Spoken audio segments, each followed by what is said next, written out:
को जय जय सिया राम। प्रभु श्री राम की कृपा हमारे सभी मित्रों पर बनी रहे, यही हमारी मंगल कामना है। तो मित्रों, कबीर दास जी और बादशाह सिकंदर लोदी की कहानी आज आपको हम सुनाएंगे। जब कबीर दास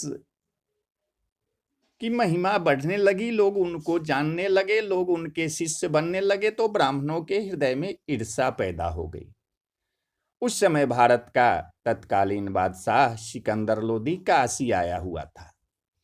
भक्ति विमुख ब्राह्मणों ने श्री कबीर दास जी की माता को भी अपने पक्ष में कर लिया और इकट्ठे होकर सिकंदर लोदी के दरबार में गए।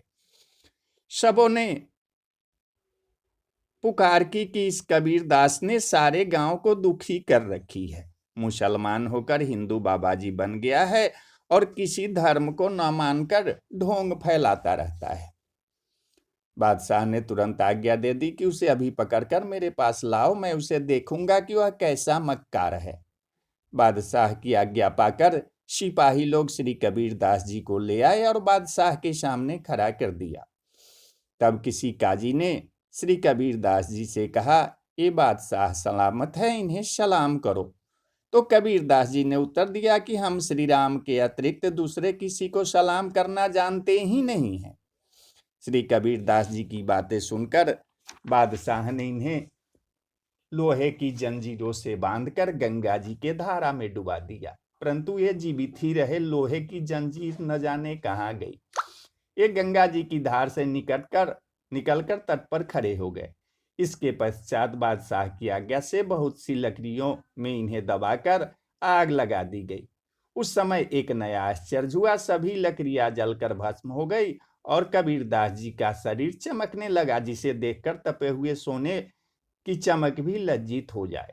जब यह उपाय भी व्यर्थ हो गया तो एक मतवाला हाथी लाकर उसे उनके ऊपर झपटाया गया, परंतु लाख कोशिश करने पर भी हाथी श्री कबीर दास जी के पास नहीं आया।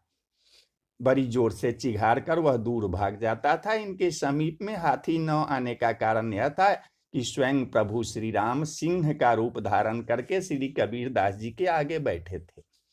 बादशाह सिकंदर लोदी ने श्री कबीर दास जी का ऐसा अद्भुत प्रभाव देखा तो वह सिंहासन से कूदकर इनके चरणों में गिर पड़ा और हाथ जोड़कर प्रार्थना करने लगा कि अब आप कृपा करके ईश्वर के कोप से मुझे बचा लीजिए। श्री कबीर दास जी ने कहा कि अब कभी भी किसी साधु संत के ऊपर ऐसा गजब न करना। बादशाह ने कहा, प्रभो, गांव देश तथा अनेक सुख सुविधा के सभी सामान जो आप चाहे वह सब मैं आपको दूंगा। तब कबीर दास जी ने उत्तर दिया, हम तो केवल श्री राम जी को चाहते हैं और उन्हीं को अष्ट प्रहर जपते हैं, दूसरे किसी धन से हमें कुछ भी प्रयोजन नहीं है। इस प्रकार बादशाह से सम्मानित होकर कबीर दास जी अपने घर आए तो बोलिए जय जय सिया राम, जय सिया राम।